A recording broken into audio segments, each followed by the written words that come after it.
Happy holidays, everyone. Tom Pelissero here across the street from the Vikings Winter Park headquarters on Christmas Eve. The Vikings just wrapped up their final practice of the week. They take off tomorrow afternoon to go to Philadelphia for a Sunday night game against the Eagles.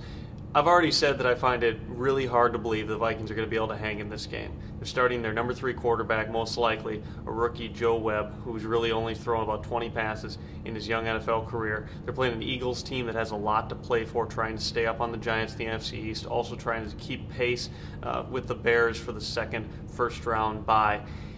What's going to be interesting to see, to me, is how the Vikings are able to function offensively, if they can at all. Leslie Frazier said today they're trying to tailor more things to what Joe Webb does well. And when you think about Joe Webb's skill set and his background, what he did well at UAB was be able to operate out of a spread-out, shotgun, no-huddle offense.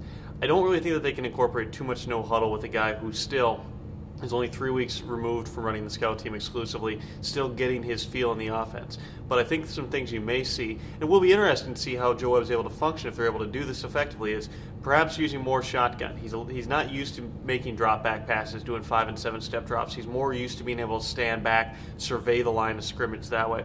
I think you could see a little bit more of that. I think you could see some speed options. They ran a couple of those, or at least one that I recall, against Chicago. That would allow Joe Webb to make some decisions in the pocket, but also have the options to run the ball, hand it off, or throw, just doing some different sorts of things where he doesn't have to do as much of identifying the defense as much as he can reading and reacting, depending which direction the rush is coming from.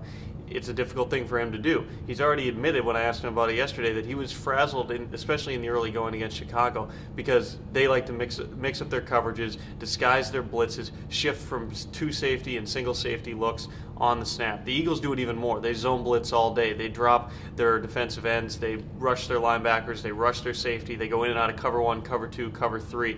Joe's going to have a lot to deal with.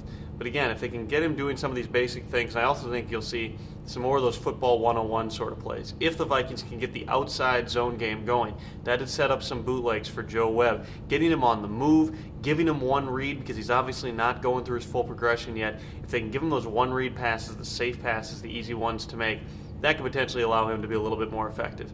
All that said, I really strongly feel like the Vikings are going to be in a tough spot in this game. But you never know. They're 0-9 against teams that are 500 or better this season. We'll have to see if it becomes 0-10.